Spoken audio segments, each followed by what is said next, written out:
Hello and welcome back to Parley. This prompt was written by EyePatchNotes. It's the Witch of Contradiction series 4.0, where EyePatchNotes is going through a bunch of Pathfinder or Mathfinder, as this is a Mathfinder certified space, to build up to this interesting Witch of Contradiction build that we're eventually going to get to. There's been bits and pieces along the way, so I know what a good bit of it is. This one is about, and quoting from EyePatchNotes, taking a pickaxe to Pathfinder's action system. I'm going to read you a little summary first, and then we'll get into it. This one has a pretty... this makes sense. I see you added stars to the table difficulty part, but this totally makes sense. I think it makes sense. Maybe that's dangerous. We'll see. EyePatchNotes begins, so much jank. Would you believe I had this bucket model sitting since December? We in May now. Up till now, we are still forked from that parlay, but for the summary this time. Multiple attacks and movement in Pathfinder are mutually exclusive by default. If you move significantly during your turn, you can't attack multiple times significantly during your turn in Pathfinder. Pathfinder's actions are rigidly costed compared to 5e's relative liquidity. I actually don't fully disagree, but I think I know what you mean. We'll talk about it later. Larger actions can be broken down into smaller, generally less effective actions. Bonus actions and reactions share their kind of cost. You can sort of use them interchangeably, but not exactly. It depends on timing. And the gap between single mobile strikes and unmoving multiple strikes gets very wide. The basic idea of this that we'll come back to later is if over the course of your leveling career you end up getting a second, a third, a fourth multi-attack as part of your class, well, because moving makes you lose all of those, the same amount of movement loses you more attacks as you level up further. Thus, the opportunity cost of moving weirdly becomes really, really high over the course of your Pathfinder character's career. You might start out where moving versus attacking, well, you can attack twice or you can move and attack once. Not a huge deal, it might seem like, but you can eventually get up to losing, 4+ attacks, maybe many more, if you move during your turn, which, yeah, it's somewhat punishing. Kind of an interesting but sort of sketchy mechanic. We'll continue. It can be said that the ideal and ultimate goal of any build is time compression, at least in Pathfinder, and there are other similar games. Perform feats of escalating wonder in the same amount of time or action economy, whether magical or martial. However, enemies will invariably experience similar leaps in action quality and quantity, and this is where trading time, disabling or otherwise disrupting the enemy's action economy, comes into play, colloquially crowd control. A spell that stuns an enemy is a clear-cut example of trading one character's one standard action for a target's entire livelihood. Even more so with area or multi-target spells, and the possibility of lasting multiple turns. This razor's edge of combat effectiveness is why Game Master Beast theories lean toward thwarting Constitution and Wisdom saving throws, death and disabling effects, versus Dexterity saving throws, which are just damage. But this is more a topic for next month. I want to start with this part because I think it's funny. You said, both amusing and damning to me, Pathfinder's method of separating the single attacks from the multiples means that approaching an enemy helps their action economy. If a player walks up to an enemy to strike once, the enemy will be primed to take multiple attacks on their turn. That is, we're both martial combat monsters with multi-attacks. We are 15 feet away. If I use my turn to move into range of you and then attack, I move and attack, meaning I get only one attack. On your turn, I am now in range, so you needn't move, meaning you can attack as many times as you like. Me moving and getting into range to attack actually improved your action economy. It's sort of like I half-stunned myself, potentially more than half-stunned myself. Very, very strange, that idea. If that situation occurs, it's also ditto for enemies delivering themselves onto death's door in front of players. Enemies who run into you get mowed down if they don't kill you right away. Kind of makes me wonder, EyePatchNotes says, how 5th edition gets away with martials being blenders on legs, once an extra attacker, always an extra attacker. Two-weapon fighting being redeemable as a bonus action also strikes me as dubiously generous. I am going to comment on this a little. I wanted to quickly explain. I'm doing this before the more technical section of the parlay because I think it's easier to follow, and it's easier to follow for me to have it grounded in our minds what the kind of gameplay payoff for understanding the action economy in Pathfinder is, and this is a good example of it. One of the consequences of the move means you can't multi-attack thing is that taking the initiative is bad in Pathfinder. And then I am interested to go a little further and say, well, what are the sort of game design ramifications of such a thing? But I personally have a perspective on this because I don't play a lot of different I don't play any tabletop role-playing games as written, and the one that I'm using as a base is distantly 5th edition, with many, many, many modifications and systems attached to it from other games. I am a person who I will go on record as saying I don't fully understand the point of playing an entire single tabletop role-playing game like as written, unless the game is specific. Now, the market is full of games that are more specific than 5th edition. And so some of you who played those games might be saying, well, of course that's why. Yes, I know that. And to some extent, I've played those games ever. I'm just saying I don't play them consistently. I like having a more versatile system and creating the tone using my game mastering decisions, not game design. Unusual for me. Normally, I would be, in many parlay, I speak in a way where I speak quite highly of the game design, sort of shuffling players into a certain way of playing. That is sort of the purpose of the game design. Yeah, I agree with that. I think just because tabletop role-playing games reward flexibility at the table, my style of play, preferred style of play anyway, is often to lean into that. And you could almost say do the game designing on the fly. We probably have pretty specific games in practice, but if you were to gather the way we play as a set of rules and show it to people, they would think it was hopelessly unfocused because it's very personal. I'm not trying to create a product, it's just something that's fun for me and my very close friends of over a decade. Definitely not the same thing you'd want for playing at your local game store with people you just met, just for an example. But I think this is an interesting example of it. So, like from my perspective, in base 5th edition, martial characters are almost pointless. Like, it's extremely easy to replicate most or all of the benefits of a martial character, but be a spellcaster, and magic consistently does everything better. I would say it's fair to say that in 5th edition, as written, not that that really exists, but just like without all my modifications, for example, basically the thing you hear people talking about online, martial characters are not particularly viable unless you build a very specialized like weapon master type of build, like the crossbow expert builds, for example, is the like obvious example, but there are others. I made this dart throwing build one time. Anyway, that was okay. But they're still sort of like they can match the spellcasters. I don't know. And so then having extra attacks allowable, even if you move, is a necessary, not even buff, basically just like only the beginning of getting martial characters to be up to speed with their, magic counterparts. It's pretty interesting to see in Baldur's Gate 3, which has adapted the combat but given martials some new toys. Weapons come with extra types of attacks. So for example, if you're using quarterstaff, you might get to trip someone, and you can take that trip action as just like part of your normal attacks. So basically, depending on the weapon you're using, you get to apply additional conditions with some of your attacks, and they recharge in a short rest, so you get to use them a few times a day. This helps martials a lot. Compared to base 5th edition, they basically just get significant crowd control, usually, just to give you an idea of what those actions do, for free. Like, they still get to extra attack even if they move fully. They still get all the damage they got before, but on top of everything they have in base 5th edition, they just also get, like, to trip you and you go prone for like, more or less no cost, from a power budget perspective.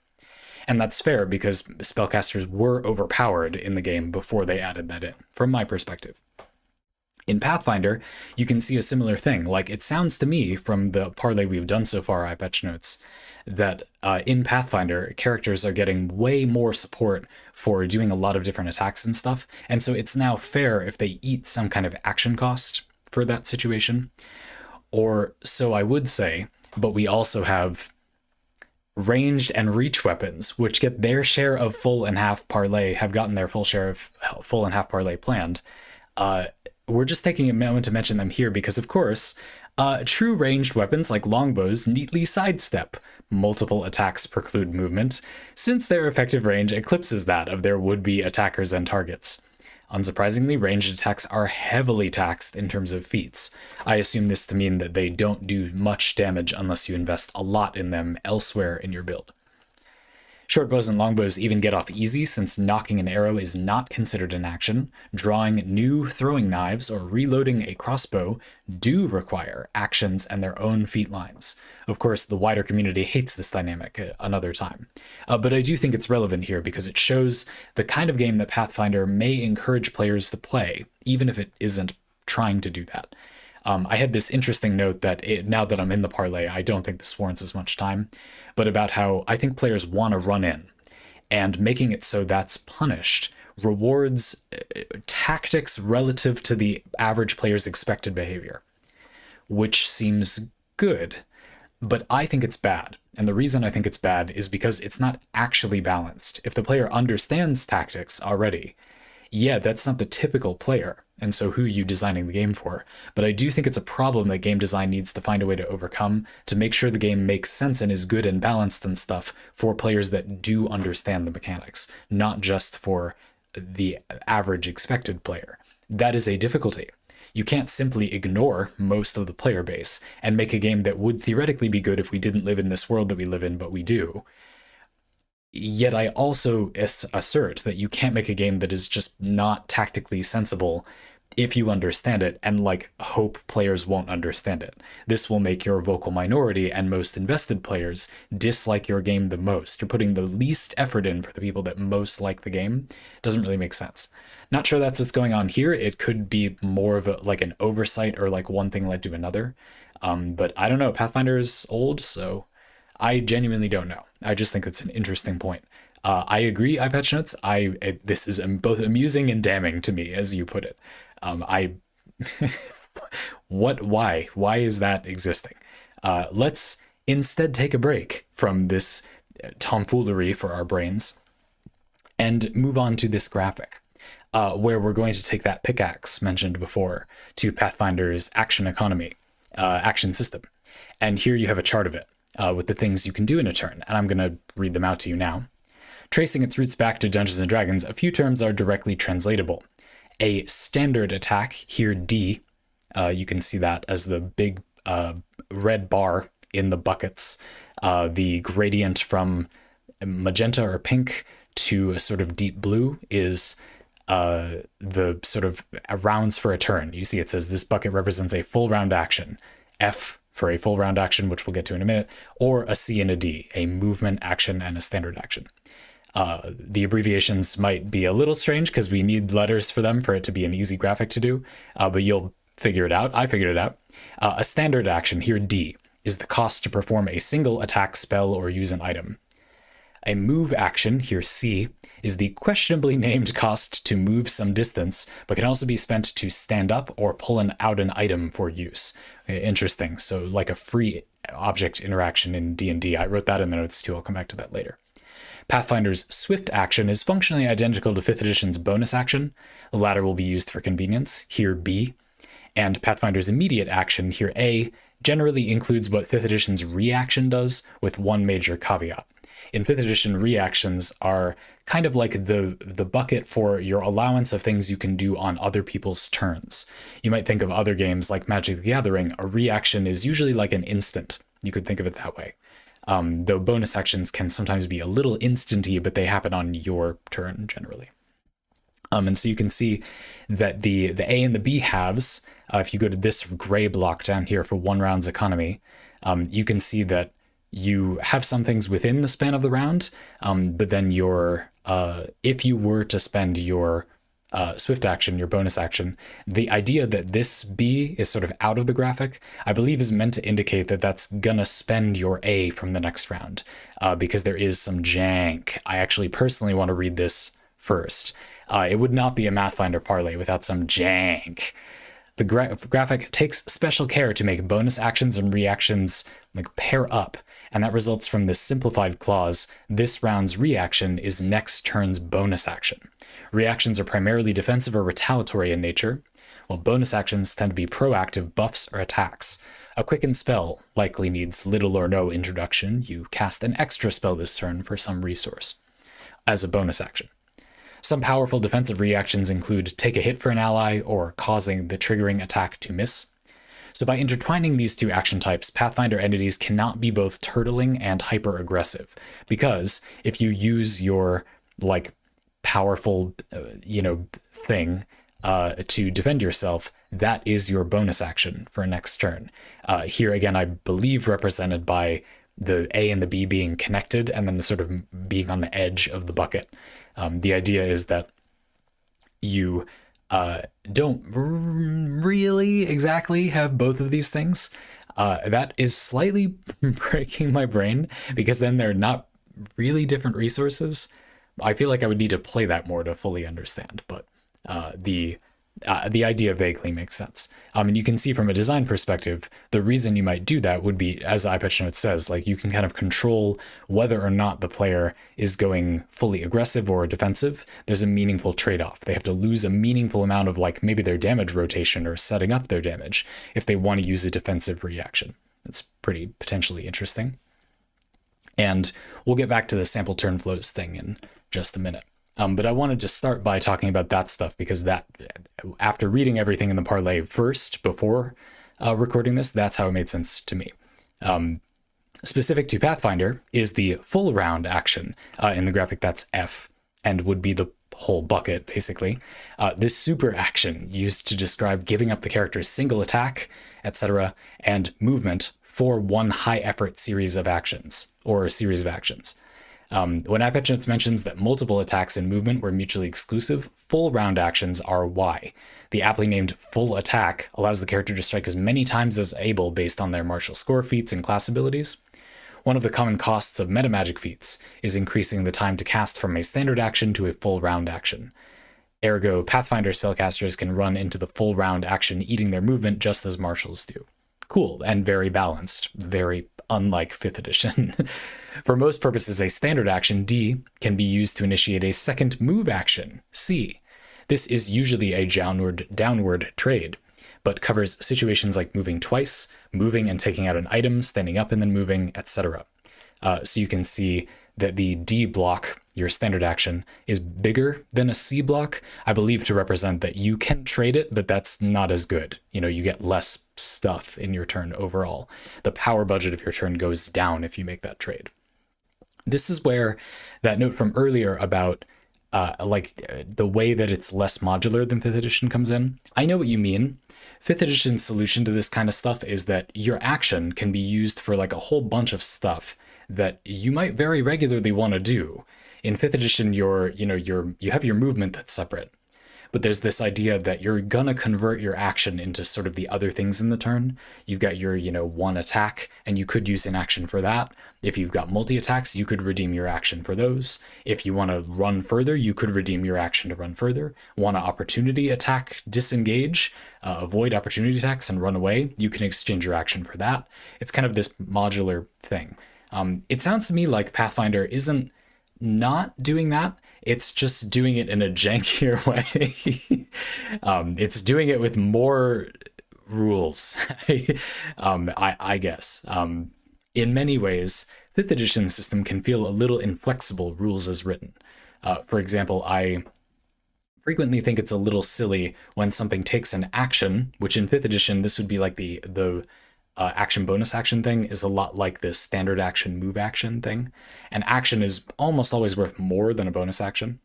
So depending on what the bonus action my player wants to do is, I will often let them do it as an action if they want to, because the flavor of bonus actions in 5th edition is nearly always like, this is just something that's quicker. From a flavor perspective, or like in world, in the combat, in our game, there isn't really a sensible reason why you wouldn't be able to do that. If you had a full action worth of time, why can't you do this bonus action? And usually when I've discussed this with my players, my conclusion is certainly there isn't a reason, no. This costs a bonus action because it's faster to do. Therefore, if you have an action worth of time, energy, mental capacity, I don't really see why you can't do this. There are definitely exceptions. Sometimes a bonus action is used to indicate something that you need to do something first, and then you can do the bonus action version. So for example, if I don't know why you'd want to do this, but there's this feat where you can use a polearm weapon. And because it's a polearm, you can hit someone with your action and then hit them with the butt of the polearm with your bonus action. And I mean, it makes sense that you need to do the one before the other.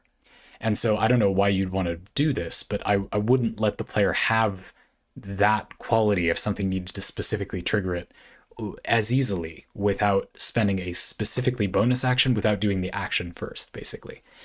Because there feels like there is a sort of physical object reason why they can't. Now, if you just want to smack someone with the butt of your polearm for flavor, that's one thing. But if something kind of triggered, you can keep going with your polearm and spinning it around and stuff. I'm not sure I would let them initiate the whirlwind of death or the spin to win without, doing the proper procedure of actions. But that's just me. And we are getting to a bit of flexibility that I really enjoy. Just to say that there are exchanges like this in Pathfinder, but a lot of them are like you hard code the rule in more. That's what it feels like the difference is. That is kind of less modular. I get why you said it that way, EyePatchNotes, and you continue that running, for example, in Pathfinder, is considered a full round action to move at 4x speed, but only in a straight line, with trade-offs compared to just moving twice, like you can't turn, and etc.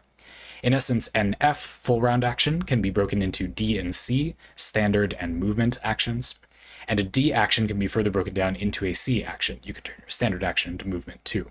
Smaller actions progressing toward an A tend to be more limited in flexibility or scope, and those sizes are recommended in this graphic. Pulling back the curtain a bit, there's a small movement solace provided by the system. The 5-foot step, I love this.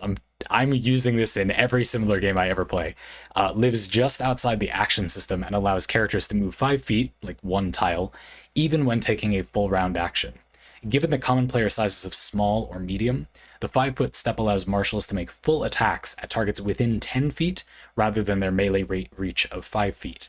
Character can only attempt a 5-foot step if they've not otherwise moved, so the committal nature of multiple attacks remains. And the 5-foot step also doesn't provoke opportunity attacks by default, meaning it is safe to perform 95% of the time.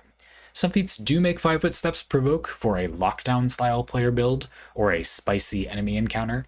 Withdrawing Pathfinder's analog to the 5e disengage is an incredibly taxing full round action for only 5 feet of opportunity attack immunity. Oppermunity. 5 feet of opportunity attack immunity for a full round action? What the hell, Pathfinder? In this economy? Come on. What the heck is that? Here's an example.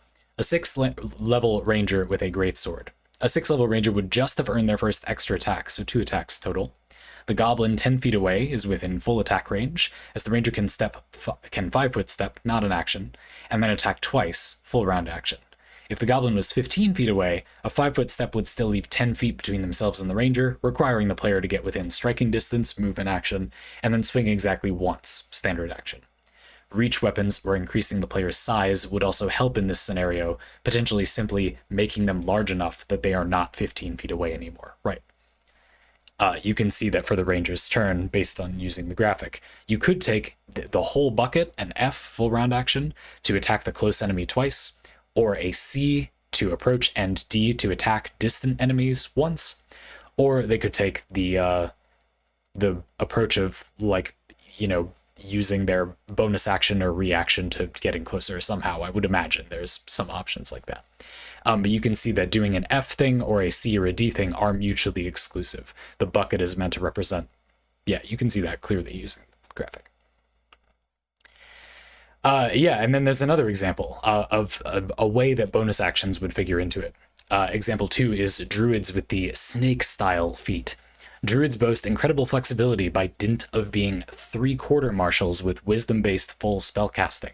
Style feats are in-combat stances that can be entered as a bonus action. A character in Snake Style has enhanced unarmed strikes and can spend a reaction in response to an attack. The character can roll a sense motive check, like an insight check in 5th edition, like a wisdom thing, and use the result as their armor class. Marrying spellcasting stats and martial defense is a powerful benefit, and skill bonuses are greater in quantity and quality compared to actual armor class bonuses. Armor class also does not normally allow a roll. For example, a raw d20 added to a static value in the teens or 20s. Right, I mean, you can think about if you've played Dungeons & Dragons or a similar game with armor class mechanics like that. Having an armor class that is like 15 plus is good. So if you have a plus 10 to your insight or sense motive, and then you roll a d20, you are extremely likely to have, among the worst results would give you full plate armor. You're probably going to have more than that. That's insanity. It makes you practically impossible to hit. I guess the flavor is that the snake can like smell your emotions or whatever the heck snakes do. And so you can, I mean, like, I guess I get it, but that's still ridiculously powerful. And then you can, I'm sure this is going to let you like add you wrote it in this side thing. You can like add your wisdom to your unarmed strikes or something, and they become piercing damage. Oh, maybe not. Okay, that would be very overpowered. I was gonna say, this doesn't just like make you a monk, but you still get to be a full spellcaster, right? Because that, I mean, it kind of does, but right? Because that's just crazy. Anyway, let's describe the combat model with snake style. You've got the druid in round 1 using their bonus action, starting over here, to enter snake style. Their full action, or C or D thing, to do combat stuff. Maybe they full attack, maybe they step into range with the 5-foot step, maybe they're too far away, so they have to use C and D, a movement action and a standard action instead, and get only 1 attack. And then they might use their reaction, their immediate action, their A, to have high armor class against 1 attack. Oh, okay, so it is a reaction. You spend a reaction in response to an attack, and that's when you roll the sense motive thing. Yeah, okay, that's a little bit more fair. I was gonna say not just any time you get attacked, right? That's madness. Okay, so Druid round 2. Let's say that they do get attacked, and so they did spend their A around here. So B is considered spent. You used their reaction, so you don't have your bonus action. They do their F or C plus D again for combat options, and then their A, their reaction, is refreshed at the end of the player's turn. So you can see how it allows you to weave in your combat style using a bonus action to kind of open up combat, but then you only get one of those extra things like in between each turn. And so it adapts that way. I guess that makes sense. It's sort of like the first combat, you can do both, but then you only get one or the other from there on out.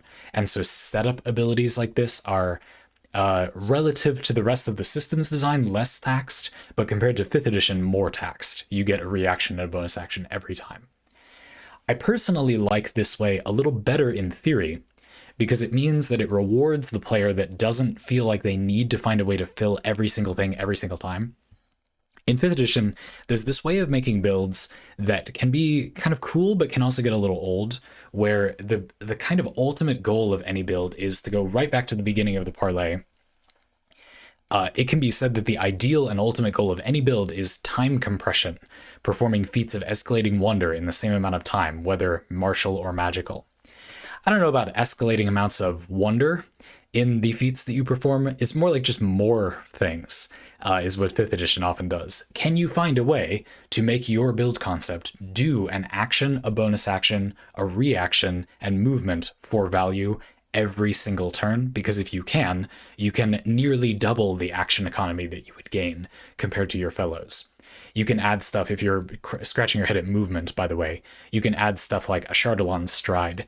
This is a spell, a fairly low-level spell in 5th edition, that basically gives you like flaming feet, and you do fire damage to things you run by, something like that. You can weaponize your movement. Spirit Guardians, the notorious cleric spell that creates a sort of blender of holy or unholy spirits around you, is another good example. While you do need to set it up, it basically means that you can now just move, and that can be hurting people too.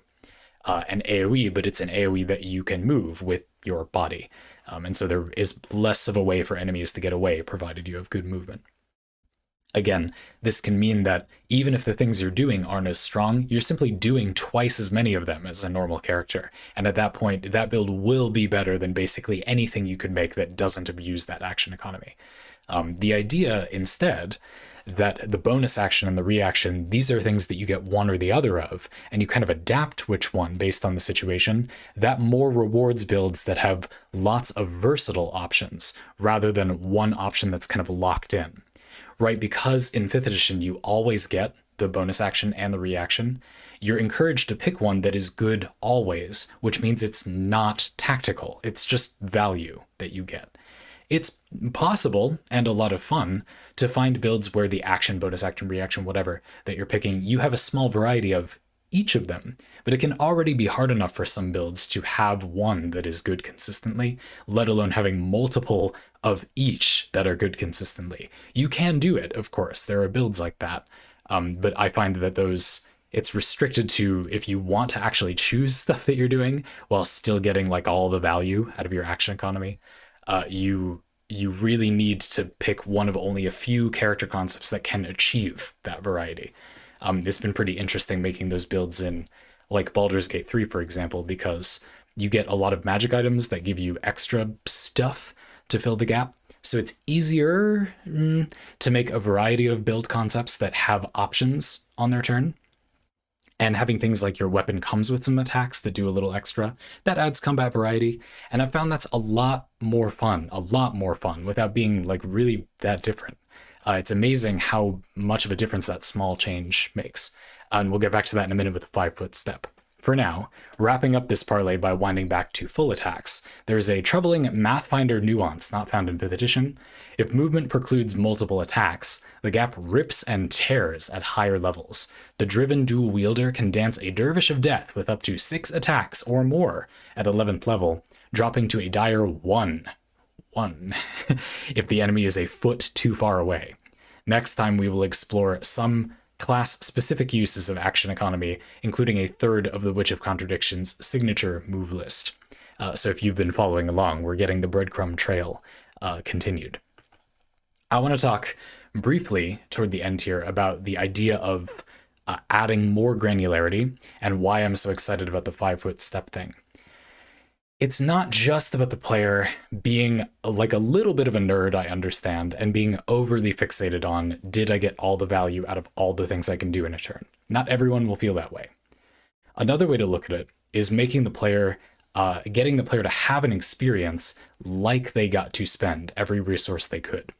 For example, in 5th edition, you get a free object interaction, is the convoluted thing it's often called. And the idea of this is that if there's a little extra physical thing that you need to do with your hands often to manage something that you're doing during your turn, the first one is free or kind of hand-waved, but after that, it costs a lot. And the idea of this, at least from a role-playing perspective, is it's immersively like you can multitask a little, but multitasking means something and you can't just do a ton of things at once. Reloading or like knocking an arrow one time during your turn would be, I don't care if it's the Dungeon Master's Guide's example, but would be one of my examples of something that I would let you do as a free action. If you have proficiency with a bow, I would say bows are a weapon fairly optimized for needing to reload it each time. It's a weapon fairly optimized for that to be doable. So that's fine. But something like a heavy crossbow, I don't agree that you can load that, multiple times around, or maybe even once around, without it taking like a meaningful amount of time. You know what I mean? That is a gun. That is what a gun is. Which is cool to me. Like, I actually like having some basic firearms in my games, but they're different because they have a magazine and then you reload, and the reload takes longer, but you don't have to do it as often. Like pepperbox pistols is the kind of stuff I have in my games.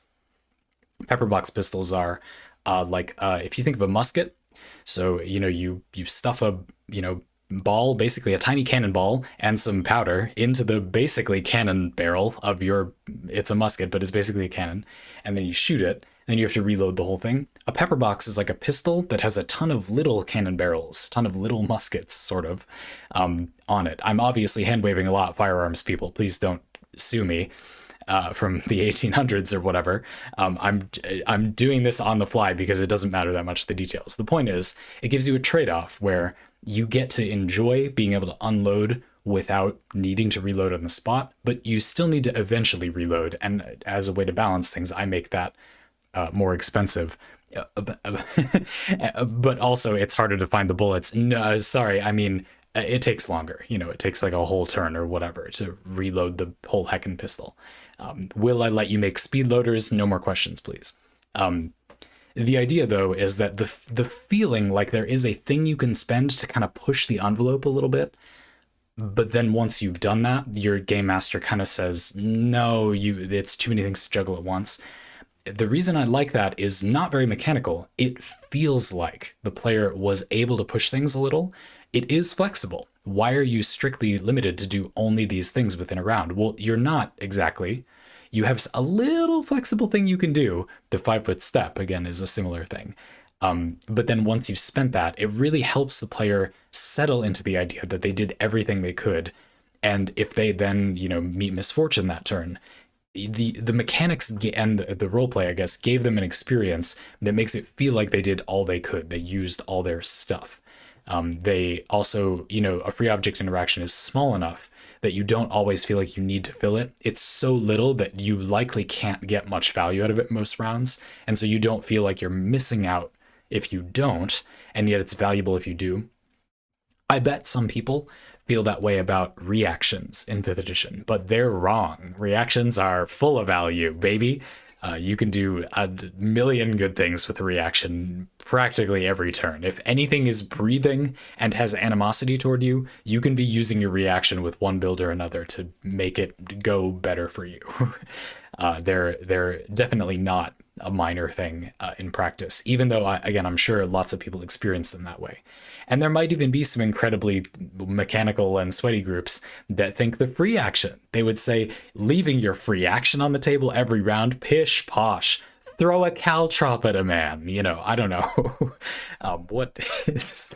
Please don't make your game master track that. Anyway, I don't know. I can think of, if you hold me at 5 gun points, I'm sure I can think of something, but you won't be able to reload them without taking a full round action. I think I've made my point. I like this subtle difference in granularity. EyePatchNotes, I particularly enjoyed how this parlay highlighted it played up the differences from 5th edition, because lots of people over the years, I'm sure, have said, oh yeah, like the action economy thing is really similar to D&D, but of course going a level below, like what's the deal? Well, but the devil's in the details. It is different. It's pretty subtly different on the surface, but that makes all the difference in practice. And of course, the fun of game design is seeing how these tiny things can make a big difference in practice. The thing I was saying before about how having a game where approaching is bad can influence how players play, but I feel like there's problems for the enfranchised player. I feel like it's just not balanced at the end of the day. And so that's not good, because it's going to feel really bad to take an option that is like that. And yet I can sort of see why maybe they might have done it on purpose for that reason, because it gets players to play in a way that I think the average player maybe doesn't. But I want a way to reconcile those two things. And the 5-foot step thing is cool. It's a good solution to making the player commit to fully attacking. I like that idea too. One more thing that I thought about a little in this parlay, the idea of being able to condense your action economy into one thing is like a little scary from a game design perspective. I've been following MCDM and their tabletop role-playing game that they're making. And I was watching the video where their lead designer and creative director were talking about eliminating attack rolls, like making it so you don't need to roll to hit, you just roll damage. The idea being that you don't like whiff your whole turn. The idea of condensing your turn into less actions also feels like it exacerbates that problem. So here's what I mean. If you're waiting around the table, you got 3 or 4 players in your game, and it's your turn, and you commit everything in your turn basically to attacking, even if you like take your snake style or whatever, but then you do a full attack with your turn. So you, on this chart, you would do a swift action and then a full action, snake style and then full attack, or I think that's what it's called. And you did do 2 things sort of, but one of them is to set up the other one. And if those attacks miss, then it feels like your entire turn is kind of gone. You can't move. You can't even keep a reaction up, depending on if it's the first turn in combat or not or whatever. And you might say it's not a huge deal. But you could take that system and eliminate the chance to fail thus opening the door to condense it even more. What does it look like if there are some actions that even take your bonus action and or reaction? You make them even more full attack. I don't know what the name would be, but you go further like that. Of course, you could go in the opposite way, which is pretty much what D&D does. Yeah, you can just completely whip your whole attack into an enemy, but if your character is good at attacking, you probably did an area of effect attack or spell. It probably saves for half damage, so even if people pass the saving throw, it still does something. Or at least like lights the bushes on fire or whatever. If you're a martial character, you probably attack more than once. And they added this cool little thing in Baldur's Gate 3 where some heavy weapons will do, it's called tenacity. They can choose to do your damage modifier stat for damage anyway, even if you miss. The idea being that if the enemy blocks your flail, they still take like 5 damage, it still does something. It's an interesting idea. And then you've got your attack action, and that's broken up quite a lot. You can completely whiff the whole attack and nothing happens, but that is a very small part of your turn. You can always move, and nothing can stop you. You're not going to fail to move, unless you're restrained, but come on. You probably have a bonus action you can use. You likely have a reaction if you've planned the build out that way. And if all of that stuff fails, it does become kind of a narrative thing. You know what I mean? I like it when occasionally a player of mine that has optimized their build to have a lot of actions fails all of them. I mean, if you really make a build like that in my games anyway, that are based on that 5th edition system, you have to fail a lot of stuff to have everything fail in a turn. That's like the gods have chosen, you know what I mean? It becomes a good thing almost to me, because it will very rarely happen. That's the point I'm trying to make. It isn't a significant enough issue. That's like saying, if you roll a D100 and but what if you roll a 0 or whatever? It's like, okay, yeah, but that will happen so seldom it will become memorable. That becomes a feature, not a bug in my mind. And it's because of the granularity like that. I would almost be inclined to say, why not add even more things? Now, I actually have somewhat eliminated attack rolling from my own games as a bit of an experiment, not against all enemies, but that's by the by. I just think it's interesting to see how you can sort of fiddle with these knobs quite a bit. And I got a little frisky. I want to go out at night about the idea of condensing your action economy like that. It makes me feel, a little spicy. You know what I mean? The gonna wash the bed sheets kind of feeling. You know what I'm talking about? I don't like it. I don't like the idea of condensing it into one thing. I feel like I would try to avoid doing those kinds of things, but I do think players really like that kind of stuff. And it could open you up as a designer to make something where you get your big bongo ultimate move that has a short rest cooldown, and you combine all of your action economy into one pile and throw it at the boss. And that's kind of cool. That does make me think, okay, there's something fun you could do with that. What if you just make those not be able to miss? Something like that. That's not a very big design description. Restriction, excuse me. But now I'm literally just designing a different tabletop role-playing game during your parlay, so I'll see myself out now. Thank you for this one. It was fun. I was daunted by this graphic at first, but it mostly makes sense to me. I liked your description more, though. I thought it was easy to understand. Yeah, it's fun to get to break down how you can make the action economy more granular or not, more kind of rules hard-coded. And, just to give credit where it's due, you said Pathfinder actions are rigidly costed compared to 5e's relative liquidity. That is a great description. I really don't disagree with that at all. That's exactly what they are. There's kind of more hard-coded rules is how it feels to me. Not necessarily a bad thing. It was cool. Looking forward to hearing the next one.